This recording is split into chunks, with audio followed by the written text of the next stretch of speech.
Written, directed and produced by John Berardo. We are talking The Mannequin. And no, this is not a remake of the classic romantic comedy.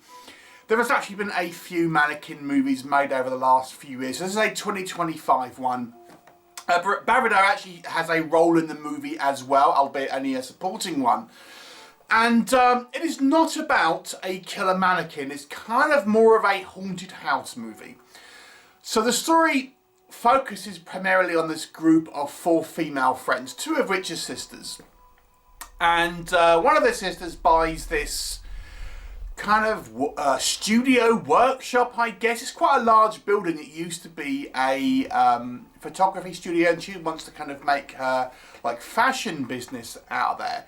But little does she know, this property used to be owned by a serial killer who used to be a photographer and killed his victims there.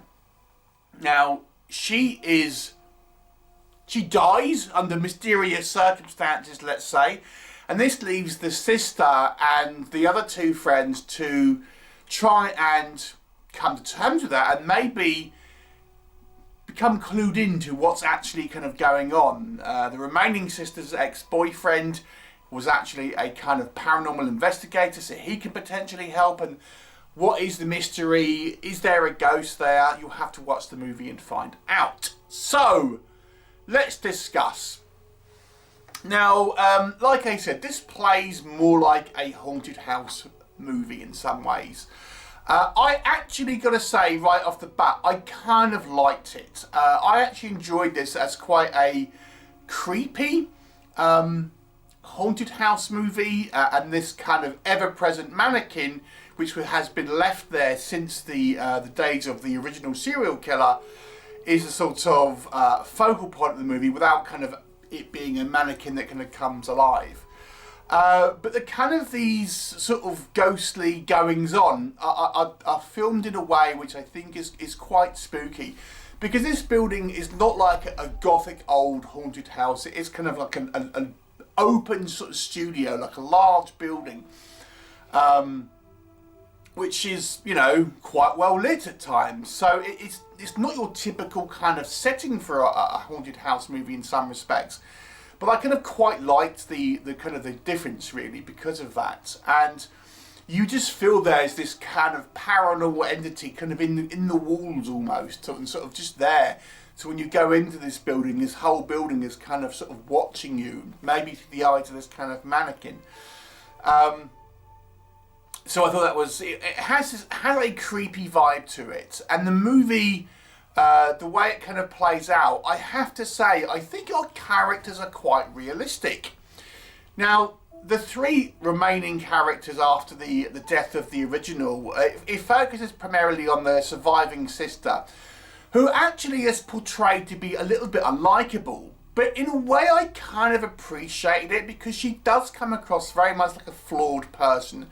She's a little bit selfish. She potentially has an alcohol problem. And, you know, she kind of argues with her friends, you know, who have their own kind of like personality quirks, so to say.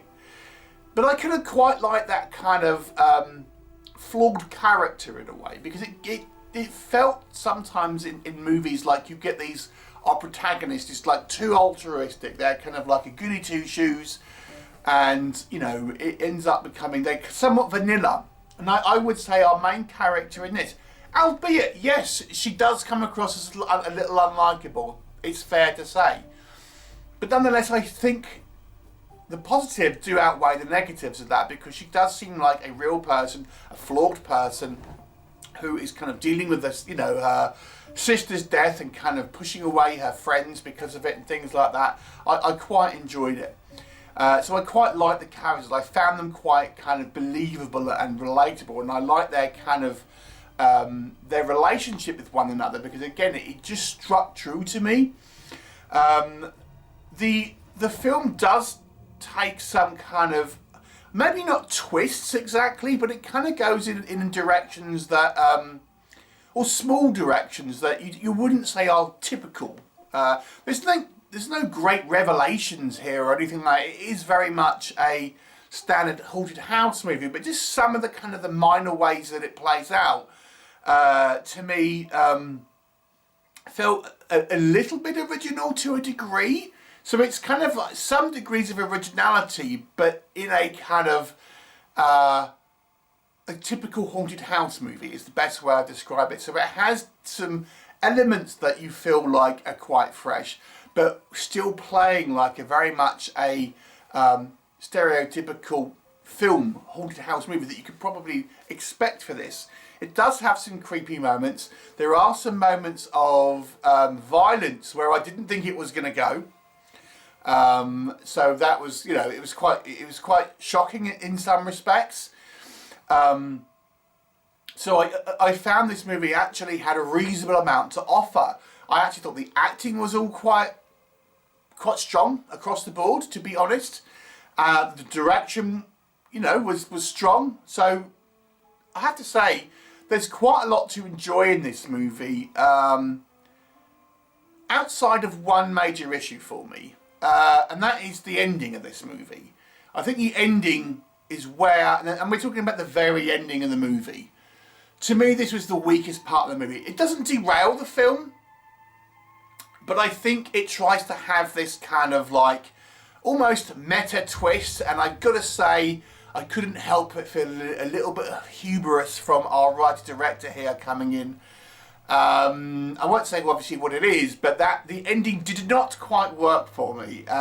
In some respects, you feel like it didn't completely have a satisfying ending. You didn't really feel like it got a complete conclusion to it. I will say as well, you're thinking, and without spoiling anything, you're thinking, you kind of really need to see what the police are going to be saying about this, because how it ends, you're thinking they would be having questions. There's a certain person who would probably have a different fate, shall we say, at the end of this movie than the movie actually depicts, and I didn't quite like how it ties in another character. I know that's vague, but the ending didn't quite land for me, I have to say. So there is that. The visuals of the actual ghosts themselves, when we see these kind of like apparitions, it looks a little cheap at times. I think it does still create a creepy atmosphere, but I've got to say it looks maybe not the strongest kind of like makeup department, shall we say. The makeup here I think could have been a little better, if we're being completely honest. As I've said as well, I think our main characters, despite being a kind of somewhat realistic and flawed character who can get behind, does come across as unlikable, and maybe some people would find this person hard to root for. To me though, it was fresh enough to make me engaged, but still gave you what you're going to expect from a haunted house movie. It does have a few good scares, it does have some gory moments, it does have some moments of violence. I wish the ending was a little bit stronger, and I think it needed to have a little bit more of a, maybe a producer's touch, shall we say, that isn't the director.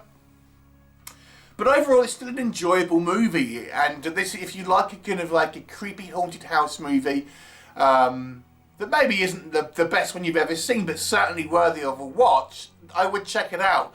I'm going to give it a 7 out of 10. I actually still enjoyed this movie quite a lot, despite some of the misgivings I've mentioned. Have you seen it? What were your thoughts? Leave me comments, and I'll look forward to seeing you next time.